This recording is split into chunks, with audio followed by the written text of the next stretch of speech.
Hi everyone, welcome. Thank you very much for joining us. We're really pleased to see so many people joining us today. For those who don't know me, my name is Afi Sheikh, and I'm head of Starlizard Integrity Services here in London. This webinar is being brought to you jointly by Starlizard Integrity Services and Stats Perform. And I'll shortly introduce the other presenters who are going to present to you some of the key findings from our latest suspicious betting patterns in global football 2020 report that we published yesterday. But just a quick introduction from me. This is the third edition of the report that we've done jointly with Starlizard and Stats Perform, pulling together our respective expertise and resources in order to produce what we think is the most comprehensive publicly available report on what is an incredibly important topic. If you're not expecting any of that, please check your Zoom number, meeting code that you've typed in. But if you are in the right place, please stay with us and you'll find out what happened when we analysed over 80,000 football matches played across the world in 2019 in order to identify the games that we believe look suspicious from a match fixing perspective. There's a lot of information. Hopefully some of you have seen the report already. There's a lot of information, lots of headlines and takeaways. You can download the report freely from the Starlizard Integrity Services or Stats Perform websites, and hopefully many of you have done that already. A key thing I just want to say quickly, if you're familiar with the report already, you'll know that we purposely don't highlight any teams or competitions in this report. I just want to touch on the reasons for that. I mean, really, it's because we believe the games we've identified are suspicious, but worthy very much of further investigation. So we provide all the data that sits behind this report to sports governing bodies and relevant stakeholders, prosecuting bodies. But also, very importantly, we don't want to prejudice any current investigations that might be taking place at the moment, or any future investigations that will take place further down the line. That said, both Starlizard and Stats Perform have always felt from the outset that there should be more information on suspected match fixing in the public domain. Ultimately, fans and sponsors of the game are all stakeholders too.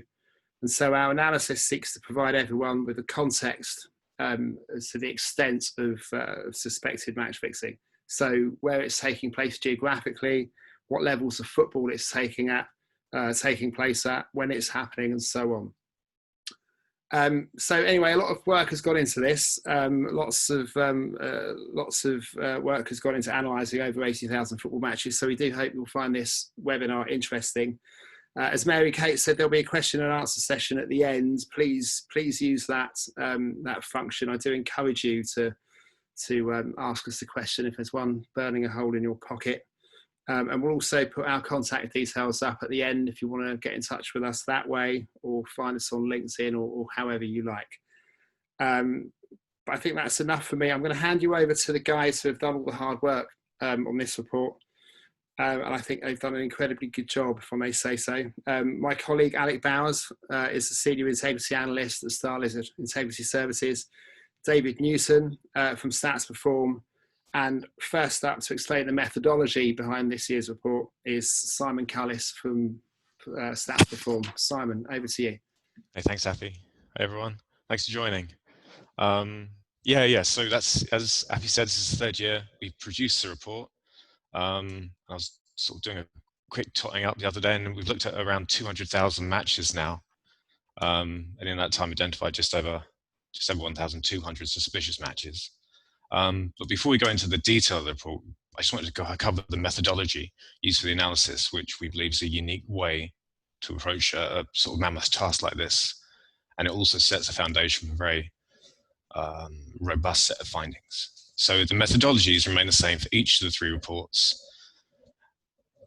And every match is looked at in exactly the same way, irrespective of the competition level. So the first step is that matches to go in the report are first independently collated by Stats Perform and Starlizard using a combination of market modeling, analyst review, and intelligence. The three betting market types analysed in the reports are Asian handicap, total goals, and match odds. So alerts direct from betting operators are an important source of information for Stats Perform. And for a number of the matches as well, we've analysed events on the pitch using our performance analysis function.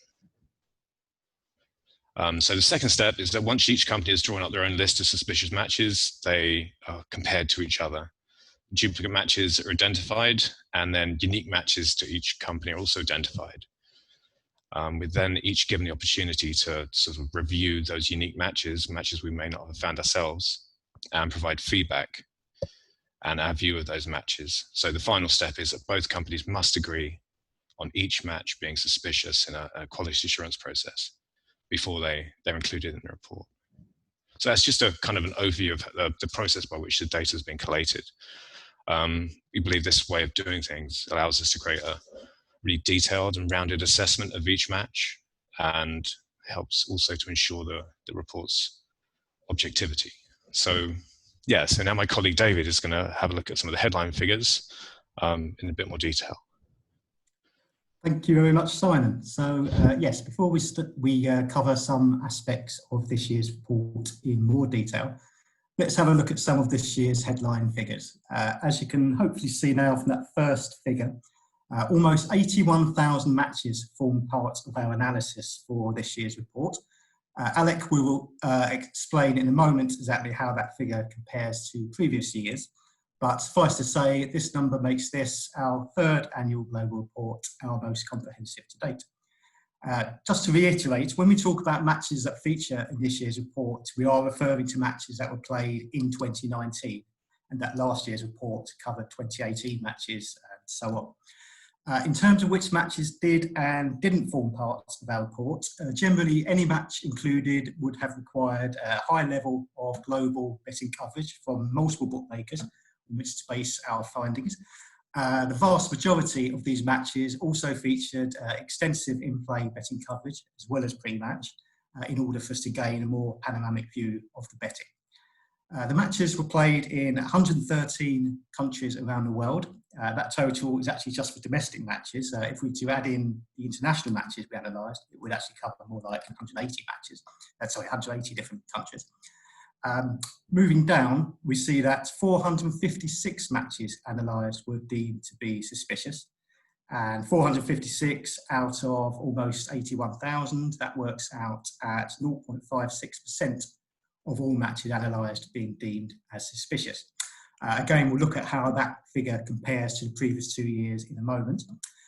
Moving on to the right-hand side of the screen there, it's important to note that of those 456 matches, they took place in just 51 out of the 113 countries that we looked at. That's well under half. So this indicates that although the concerns may be widespread, they're not all encompassing. There are many countries where suspicious matches were either not an issue at all, or else they were only on a very small scale. Moving down, we see that Asia has the highest proportion of suspicious matches at 1.23%, more than twice the overall rate of suspicious matches worldwide. And this is the third year running that Asia has come out on top, and that's something I'll be covering in more detail later on today. And also 74 international matches were suspicious. And to be clear, when we refer to international matches generally in this report, what we're talking about is any national team match or club match between teams from different countries. And we see there that those 74 matches break down almost equally between national and club team matches. Finally, we see that only 5 of the 456 suspicious matches were women's matches, and that accounts for just 0.15% of all women's matches that we analysed. That's far below the figure for men's football. So although the issue exists in women's football, it hasn't, we're pleased to say, become widespread, and that's despite the rising profile of the women's game. Okay, those are the headline figures for this year. And now, as promised, I'll hand you over to Alec from Starlizard to talk you through how some of these figures compare to the previous 2 years. Hi everyone. Yeah, as David says, as we all know, this is the third joint report on suspicious betting markets by Starlizard Integrity Services and Stats Perform. We have a close working relationship together, and the collaboration between us, we believe, allows for greater analysis and understanding of movements in the betting markets. A key benefit of working together is the capability to continually analyse more matches, though that's subject to global pandemics, of course. This year's report saw over 80,000 games analysed, which was a 30% increase on the number of games analysed last year.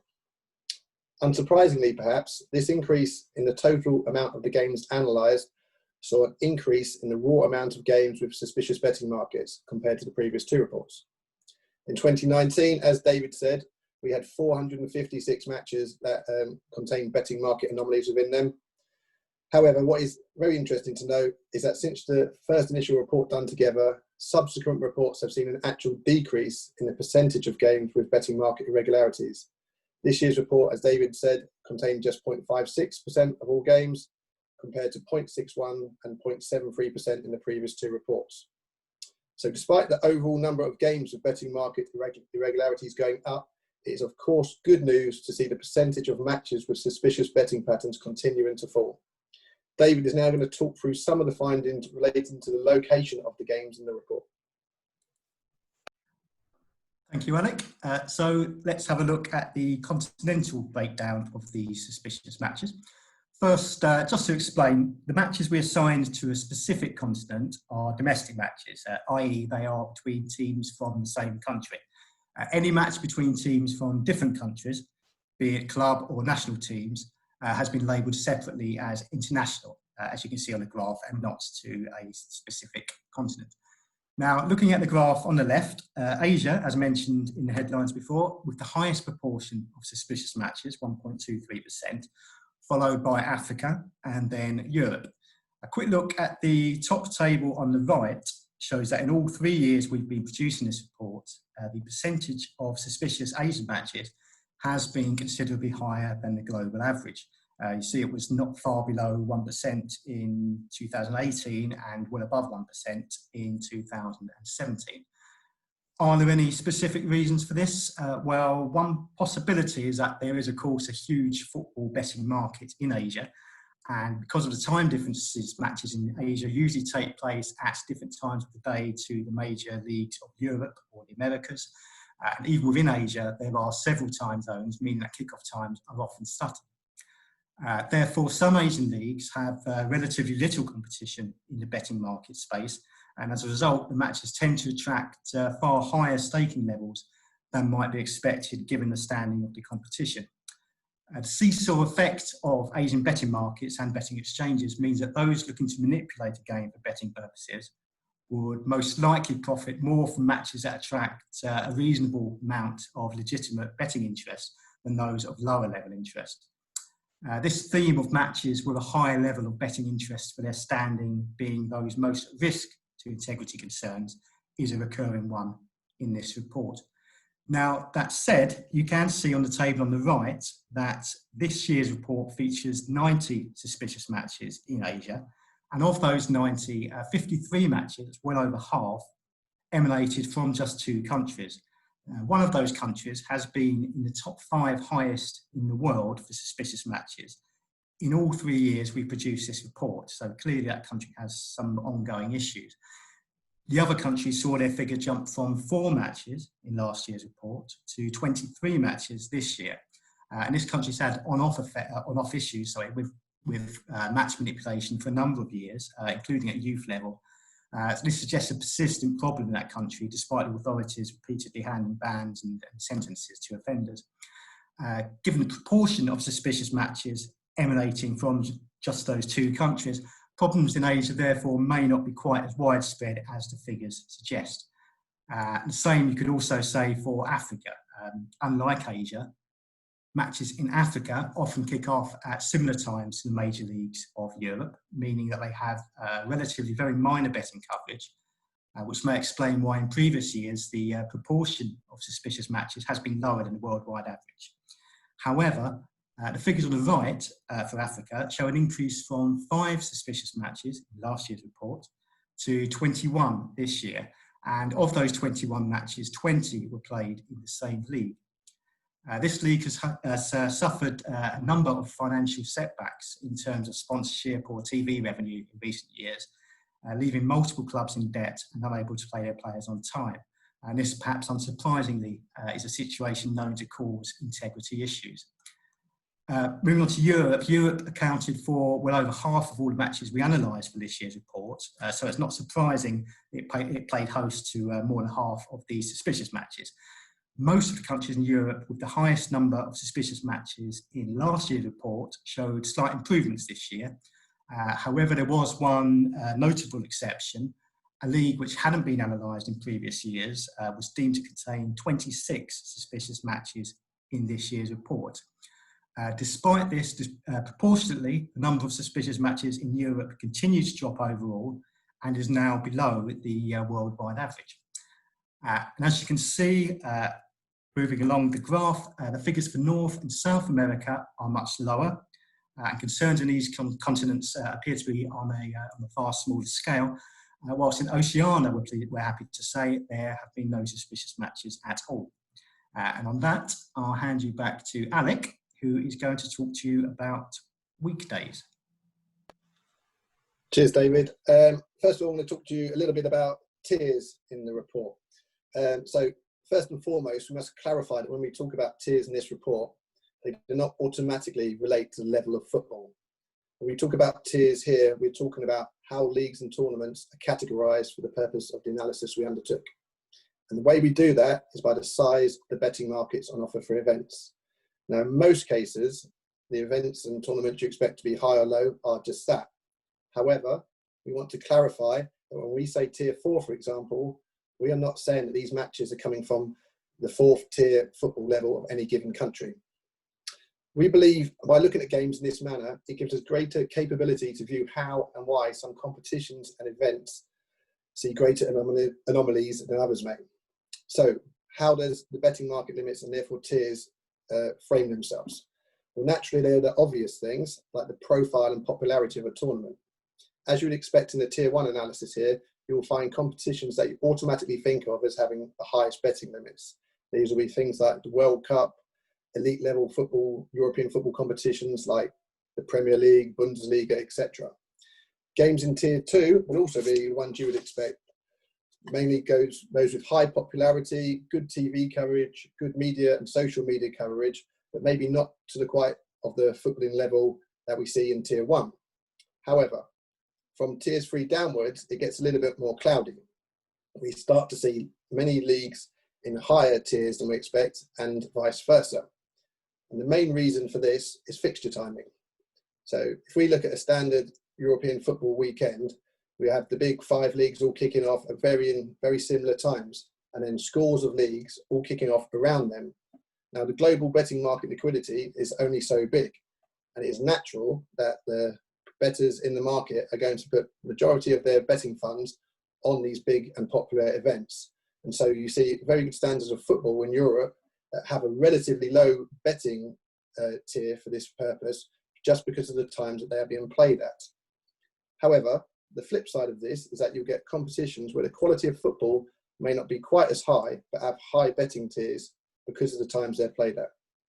Asian leagues, as David alluded to before, have relatively high betting tiers compared to some European equivalent footballing levels because of the times they are played at, where there is less elite level football competitions going on, and time zones work well for both European and Asian betting markets. When we look at the match numbers by tiers, it is primarily tiers 6, 7 and 8 that continually give us the most alerts. Now, this is unsurprising on many levels. Games in these tiers will account for the greater share of the matches analysed. They will potentially involve participants more susceptible to being targeted by match fixers due to reasons like lower wages. And also, there may be historical reasons for bookmakers offering lower markets on these leagues. It is natural that bookmakers will offer the greatest limits not only on their highest profile games, but also on those they deem carrying the least risk of manipulation. And if we can move on to the next slide, one piece of interesting analysis that came up in this year's report that we hadn't really looked at before had been the percentage of games on weekdays with suspicious betting markets. Now, this year's findings are consistent with retrospective analysis on the past 2 reports and offer a potential insight into how games may be targeted. As we talked about before, games at times with less matches on are subject to higher betting limits and activity than during congested periods. Games played midweek often fulfill this criteria with less congestion than at the weekend. This is obviously good for all bettors wishing to bet in the market, as there is greater liquidity all round. However, this will not be lost on match fixers who will be aware of the greater liquidity on some events and may look to exploit it. This is something that we aim to look at in the coming reports over the next years.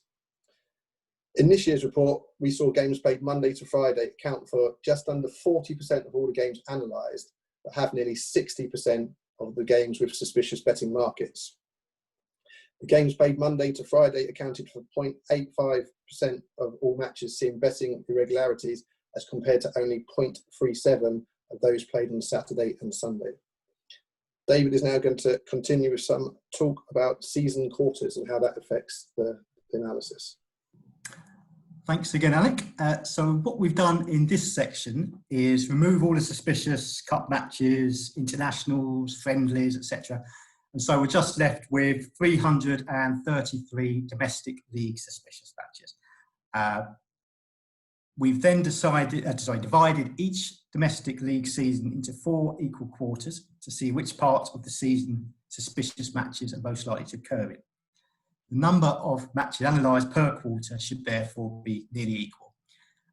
As you can see there, quarter 4 had the highest number of suspicious matches for the second successive year, even though the number of matches was slightly down from 120 to 118. There's no real surprise there. In quarter 4, teams often have very different incentive levels, and a lot of teams have very little to play for in terms of league positions. For pretty much the opposite reasons, quarter 1 has the lowest number of suspicious matches. All teams starting the season with plenty to play for, and betting stakes can often be smaller in the early stages of the season. What might seem more surprising is that quarter 2 is only slightly behind quarter 4 in terms of suspicious matches, with 110 matches. And that's seen a big increase from last year's report, when there was only 74 suspicious matches in quarter 2. Quarter 2 features a lot of suspicious matches in relatively low profile leagues, where the season runs from spring to autumn in the Northern Hemisphere. This means that quarter 2 of their season falls in summer, when they are not competing for betting space alongside a lot of major European leagues, for example. And so betting interest in these lower profile leagues is often heightened during those summer months. This was not quite so much the case for matches in 2018, which would have featured in last year's report, as betting interest in June and the first half of July would have predominantly focused around the World Cup, hence the far smaller numbers for quarter 2 in that year. Remember I mentioned earlier a league which we analysed for the first time in this year's report with 26 suspicious matches. Well, actually, we only began analysing that league for its 2019-20 season. So almost all of those 26 matches fell in quarters 1 and 2. Quarters 3 and 4 of that league's 2019-20 season will feature in next year's reports. So it will be interesting to see what impact that has on next year's figures. As you can see, also the number of suspicious matches in quarter 3 has gone in the opposite direction and dropped by 20 from 78 to 58 for this year's report. There were quite a few European matches on last year's quarter 3 list in countries that have seen more general improvements this year. One particular league had 9 games in quarter 3 alone on last year's report, but only 3 in total for this year's report, and none of them were in the third quarter. So hopefully that downward trend will continue. Now, we move on now to our next slide, which is about international matches. And for that, you've got me again. So just a reminder that when we talk about international matches collectively in this report, we mean not only matches involving national teams, but also matches involving 2 clubs from different countries. In these graphs, we've actually split national team matches and club matches. And as you can see, the number of suspicious national team matches has shot up in this year from 16 in last year's report to 36 in this year's report. And all bar 5 of those suspicious national team matches were competitive matches rather than friendlies.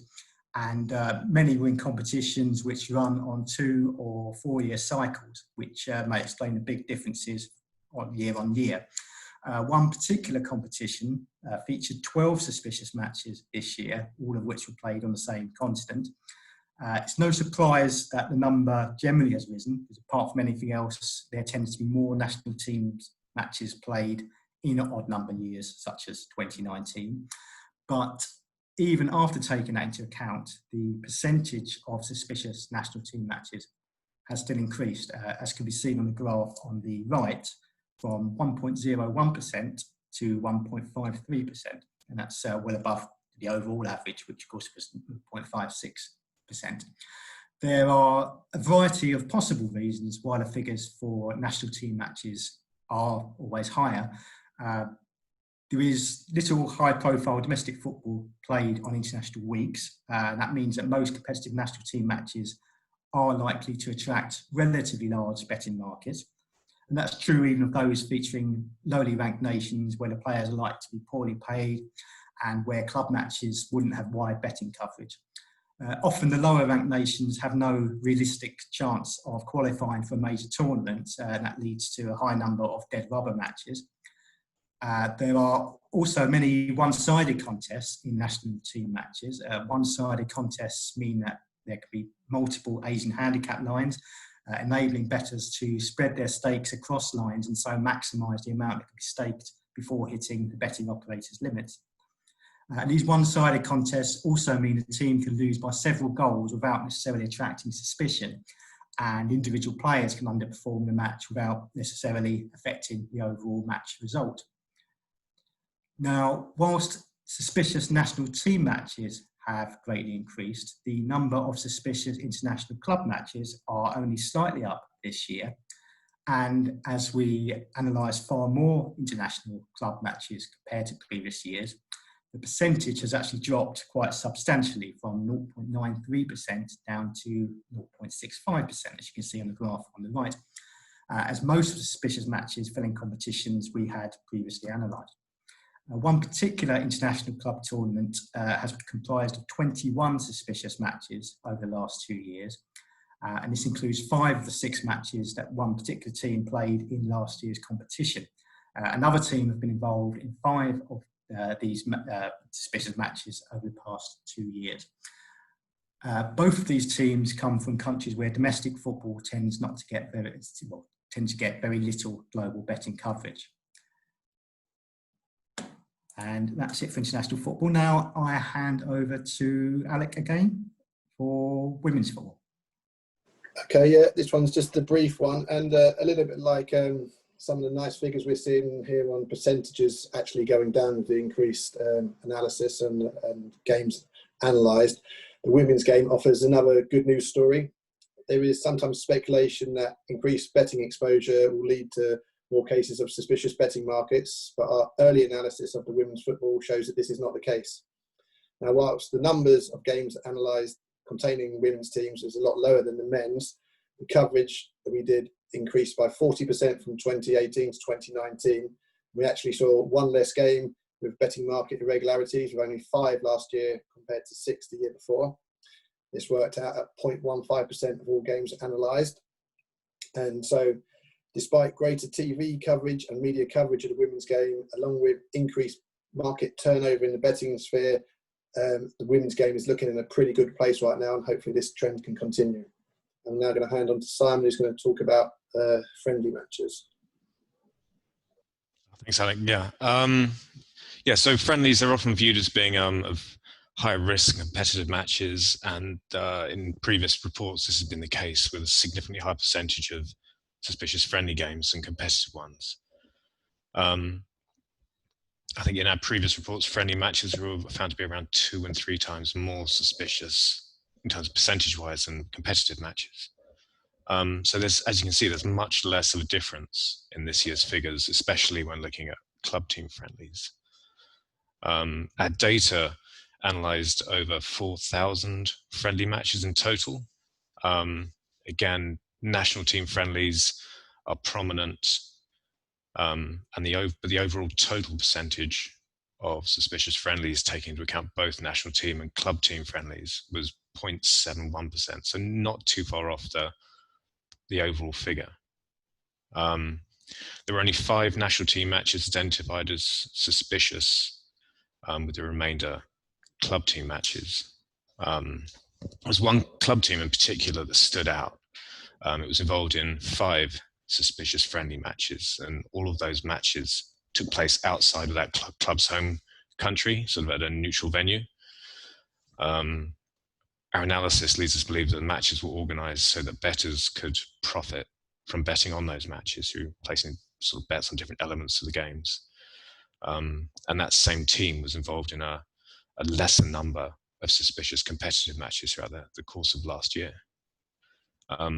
Aside from that, no other team featured more than twice in any friendly matches in this year's report. So a couple of reasons why friendly matches are high risk. As sort of Alec and David touched on, though friendly matches often happen during closed season when there's less sport on, so they take up a sort of higher proportion of the betting markets. It's possible players may find it less difficult to manipulate a friendly match than a competitive one. Betting on friendlies as well may not be covered by a betting market monitoring service, so there's going to be limited oversight of suspect activity. Regulation is always an issue, as they don't really fall under a national federation's regulation, and there's additional barriers to investigation created where 2 teams from 2 different countries play each other at a neutral venue, possibly with bets placed from yet another country.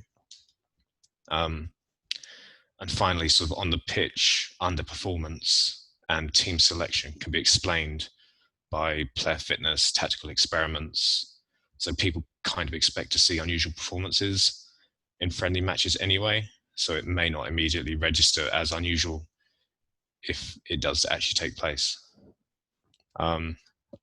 See, Afi's having a drink now.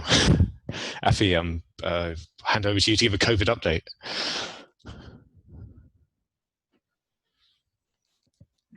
Thanks, Simon.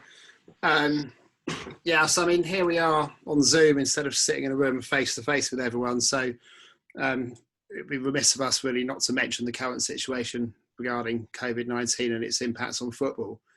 So, I mean, the matches in this year's report were all played in 2019, and so they've not been affected by the pandemic or the pausing or cessation of football tournaments around the world. But it's really worth noting whilst we're here that there are some particular impacts on football that we should be aware of. First of all, there has been an increased betting attention on lower league matches that were played when countries first started to come out from lockdown. The absence of a full sporting calendar during this time meant that betting operators probably had more of a chance to increase their scrutiny on these tournaments. But as I probably won't come as a surprise to any of us, this will not have stopped match fixers from seeking to exploit betting markets and taking advantage of the situation. And also, one of the lasting impacts of COVID-19 on football is going to be a financial one.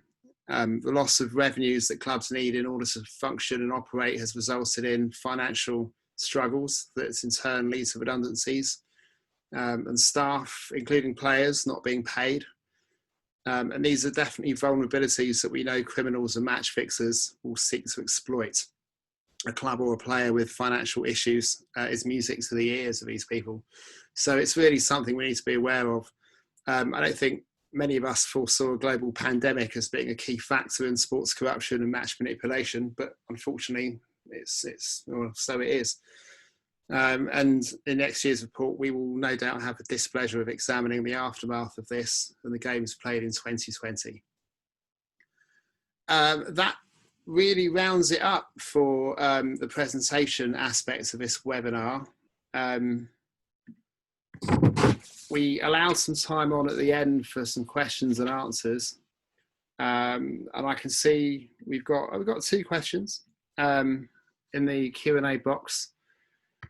So the first question from an anonymous attendee is, do the panelists think COVID-19 will have implications across sports? And what recommendations would you give to sporting bodies to protect their members? Well, I mean, we can quickly touch on that on football, but of course I think it will have implications across all sports. and recommendations to sporting bodies to protect their members will be pretty much what we would recommend, even in a non-pandemic scenario, which is good governance and education and taking all sorts of good integrity steps to minimise the risk. I don't know, guys. Would anyone like to add anything to that? Just from me, I think the financial implications can't be understated, and you've mentioned that sort of link between maybe say financial concerns from players and their susceptibility to corruption. But there was an interview with a player found guilty of match fixing, I think last year, sort of publicly available, and he was saying essentially he had a choice between arranging something with the match fixers or in order to pay for his kids' education, or his kids just couldn't go to school. So I think everyone could probably identify with the decision that's going to put people in, a place that's going to put people in, and I think it's probably going to become more widespread as football clubs become sort of more, their financial situation becomes a bit worse after COVID. Yeah.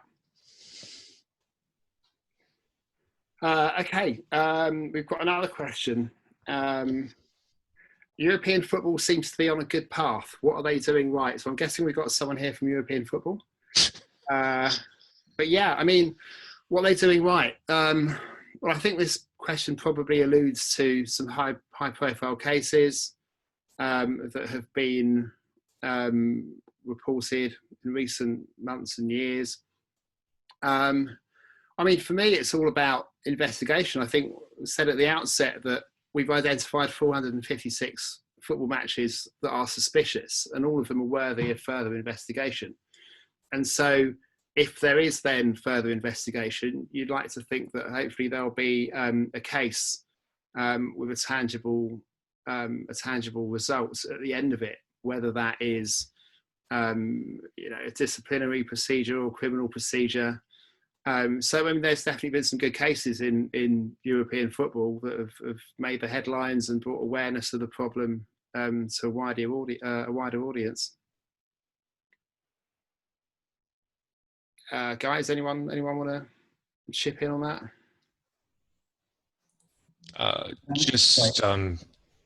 Just quickly, I think it's a lot of it is to do with results, isn't it? And if people are found guilty of match fixing, then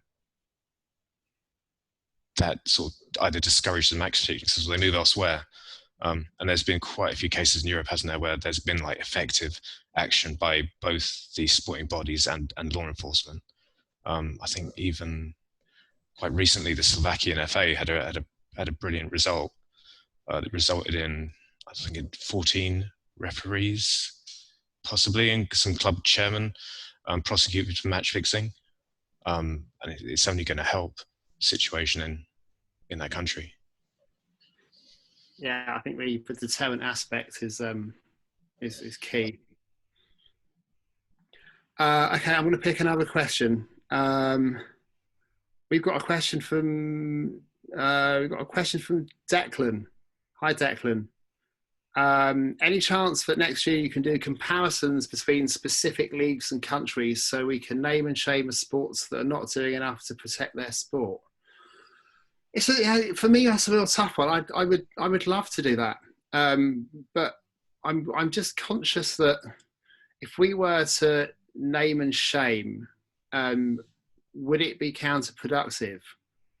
I think I said at the beginning that when there are current investigations going on, future investigations that are going to take place, I don't want to prejudice those at all. I don't want people to be reading about Team X or Competition Y and kind of have their minds made up already, just in the interest of a fair process. But I mean, certainly all these are worthy of further investigation, and it's a tough one. You know, it's I don't think there's a clear-cut answer for me on that one. But yeah, I mean, I take your point. Anyone else? Yeah. No, I agree with you on that. It would be great to do it, and it's obviously it's the obviously how it may affect certain things going forward that basically ties our hands a little bit. But obviously, we share information between eachself and with everybody that we're available to do so, and hopefully these matters get taken further by them. I saw a question also in here, I think, was it from Sergio, asking about the breakdown of suspicious matches related to youth competitions. Yeah, so in the full report, if you download that, we have another section on youth football. We did a big section on it last year, so we didn't really want to concentrate too much on it this time. But basically, the number of matches that played in youth leagues had dropped a little bit with suspicious betting irregularities from 58 last year to 46 this year. And the percentage dropped from 0.56 to 0.53%. But if you want any more information on that, Sergey, maybe drop one of the two companies a line and we can go into it a bit further. There's a question from Dudushpat, who's writing, how is suspicious betting picked up in markets where sports betting is not regulated? So probably to that, I'd answer it. Even if sports betting isn't regulated in a particular country, people from, say, other jurisdictions can sort of readily place bets on events. So, for example, if a country you live in has outlawed sports betting, there could be hundreds of other countries in the world that do allow betting on it. So what we do is we analyze multiple global betting operators, the prices of them, to sort of form this report. So again, if it's regulated or not regulated, our analysis would probably be exactly the same. We got a question from Hayley. The question is, hi Hayley, the question is, as much as it is a positive thing that the vast majority of figures have decreased, could this also be attributed to corruptors becoming more aware of monitoring of betting markets and trying to get ahead by masking their activities more effectively? I think that's an excellent question. And I think that is very much a thing, yes. Yeah, I mean, we know, or anyone that's worked in law enforcement or on organised crime knows that organised crime, which is effectively what this is, adapts its methods as time goes by, and the rest of us are all trying to keep up with the changing of modus operandi, and yeah, I think that's definitely a very strong risk that you know, hitting betting markets to a certain extent, but not smashing them to pieces. You know, could be one thing that we need to be aware of. Sorry, on top of that, I also think the way that the two companies work together on this report helps in that respect. Obviously, from Starlizard's point of view, we analyse each game as it happens and each action and how that affects it. And so even when we have a difference of opinion within the market, if we see it's moving in the right direction, it's generally would be considered a good thing. Stats Perform obviously have great relationships with operators and get information not only from their own sourcing, but from operators as well. So the two combined, it's definitely what you say is true, Hayley, but I think we probably together have as good a handle as anybody would on the situation. Yeah, I totally agree that corruptors are almost certainly aware of betting monitoring, and they find ways to get around it. An example may be, say, the friendly matches. Even though, like, if a corruptor knows that a match isn't going to be monitored in betting markets through a sort of an agreed contract, it's probably an easier match to target than one where, for example, it will clearly be highlighted. But yeah, I think using both intelligence and market modeling based monitoring is definitely the way ahead. Shall I pick the next question? There's a question that I just saw and I've lost it now. Here it is. It's from, and please forgive me for my pronunciation here, but Michelle or Michele. Are you aware of how many matches in your list were investigated by sports leagues or law enforcement? Good question. When we are involved in assisting the investigation, then yes, obviously, but sometimes we're not. And so, you know, we might identify a match that is being investigated by a sports governing body or law enforcement agency who's running their own investigation and have their own sources that feed into that investigation. So we don't always know is the answer, but I'd like to think that you know, with sharing of information and the kind of environment that we would all like to be within, where we're all helping each other out. But yeah, you know, and everything that we do is available to anyone who is involved in the official investigation. So you know, we're always willing to help out. There's a question from Ricardo. He says, for example, in cases like the one with one team involved in at least 5 suspicious matches, what does the company do? Do you share this information with authorities, league, federation? So to answer that, it very much depends on, say, the context in which the match takes place. So Stats Perform, we provide betting market monitoring services to a number of sort of competitions and leagues. So if a match happens in those leagues, we would just notify that federation. If, say, a match doesn't fall under one of our monitoring agreements, but we're aware of it, we would always make the relevant stakeholder aware where we have a point to make the report to. And that's very much the case with, say, with friendly matches. They don't fall under any monitoring agreement, but we would still make a federation aware if we identify suspicious betting on any of them, and we have done as well. Yeah, I think that's very important. I mean, teams that play friendlies playing domestic competitions as well. So, you know, it's only right that that information is shared. There's a question from Moses. Hi, Moses. What effects? Oh, I've gone. It's gone. I know, I've got it again. Sorry. What effects will this have on academy players across the globe? And what is the focus on developing education from youth level? I mean, for me, that is tremendously important. The education aspects, making players who are coming through the youth ranks aware of the risks and the dangers, how to spot approaches, how to report approaches, you know, knowing what the risks are from making bad decisions. You know, it's definitely something that's really important. And I really hope that all clubs and competitions to take that seriously, because without education, you know, you're fighting half the battle really. You know, you can investigate as much as you can, but if you can't educate players to, you know, against what's happening, then I don't think we're doing all we can. Yeah, 100% agree. I think, like, I'm sure everyone would agree, prevention is much better than cure, and that's definitely where education has got a massive role to play.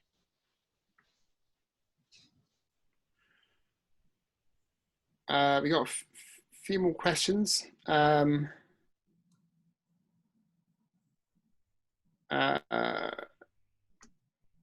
had a question about next year's report. I've only just finished this one, but okay, next year's report. Are you thinking about, so this is from Friedrich Martin, sorry. Are you thinking about extending the report to other sport? No, there's no plan to. This report very much focuses on football. It's the data that's available, just the way the two companies are working. I mean, there's no plan to, but, you know, we may well think about it that one day, but there's currently no plan to do that. There's a question from Jakob as well. Will you focus in next report on the time of the match, not only days? That's definitely something we could do. It's a lot of data, but yeah, we've got the data, so yeah, it'd be quite interesting. Definitely. We'll definitely look to do that.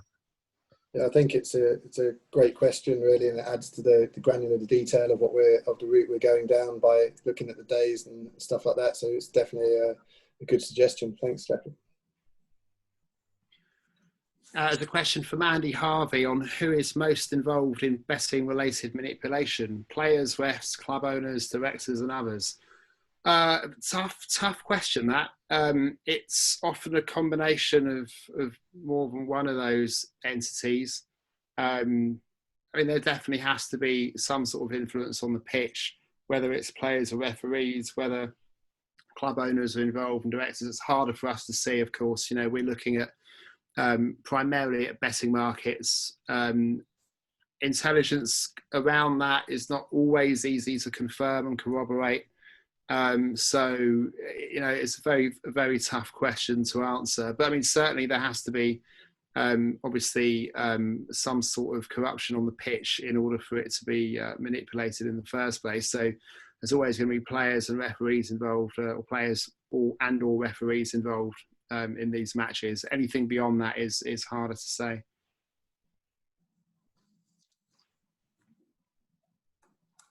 Yeah, I just to add to that, I think we've come across a number of instances as well where it's possible that the sort of the fix is engineered through team selection. You know, and often it's done at a higher level than the players themselves. So the players themselves may be unaware that they are part of a sort of a corrupted match, but it's just possible that, say, for example, a weakened team is picked. I think that Slovak investigation saw some club chairmen arrested and some referees as well. So yeah, it just differs massively.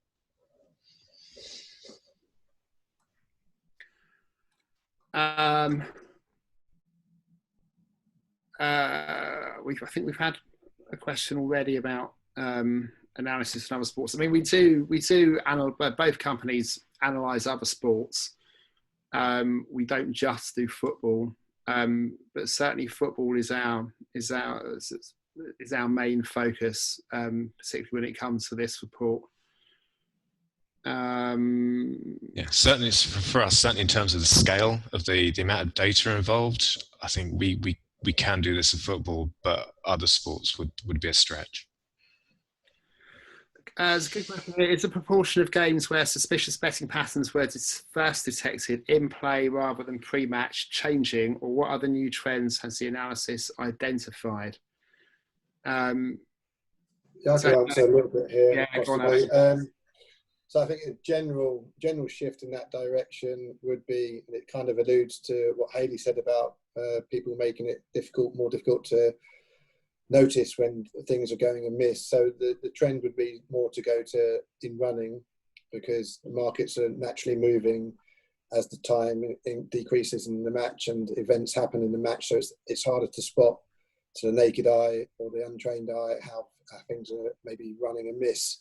So yeah, I would definitely say that it probably leans to the in running market in this, but then there's we'll definitely see cases still where we have pre-match market moves which just look out of place. But yeah, I would probably say we're leaning to more stuff trying to be hidden in running. But then the two companies and the other companies involved in the analysis of these type of games are very, very good at knowing how a market should react and how it should react to certain events. And every action on a football field has an action in the betting market and the probability of a game. So although that may be slightly easier to untrained eyes, it's still something that we would be able to hopefully detect more often than not. Thanks, Alec. I think we've got time possibly for two more quick questions. One that I've spotted is from James Lancaster. By reducing the number of meaningless, one-sided, dead rubber friendlies, have you seen the UEFA Nations League having any noticeable positive impact on reducing suspicious matches? Is adding competitive structures to friendlies a potential aid in combating match fixing that can be expanded on globally? I don't know, David or Alec, perhaps maybe you've got thoughts on that one. Yeah, I mean, relating specifically to the UEFA Nations League, I mean, obviously being an entirely new competition, there is no sort of statistics to sort of compare it with under its sort of previous format. But I think adding competitive structures to friendlies